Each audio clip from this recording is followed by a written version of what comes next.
नौशर फिरोज खां ख़बर शामिल कयूं पिया। डिस्ट्रिक्ट रिपोर्टर मोहम्मद हसन सूमरो जी रिपोर्ट मूजिब नौशर फिरोज भरिसां ॻोठियो खोड़ो शरीफ़ सां तालुक़ रखंदड़ नौजवान शाहिद कलोड़े ऐं प्रिया कुमारी जी बाज़ियाबीअ लाइ वारसन ऐं सिविल सोसाइटी पारां SSP ऑफिस आॾो धरणो हणी एहतजाजी मुज़ाहिरो कयो वियो।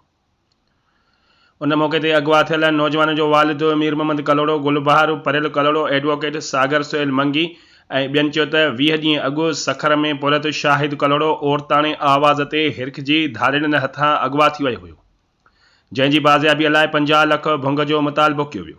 अॼु राति धाड़ेलनि फ़ोन ते धमकियूं ॾिनियूं आहिनि, जेकॾहिं असांखे पैसा न मिलिया त तव्हांखे नौजवान जो लाश मिलंदो।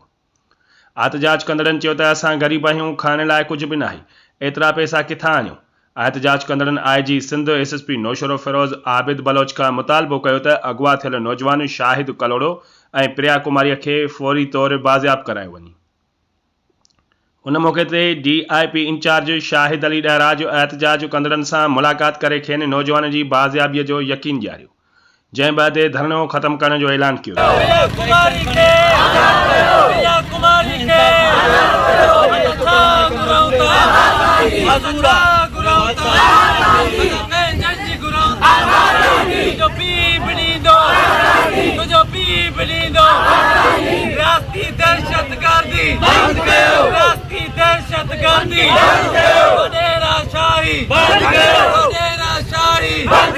धाड़ेल कल्चर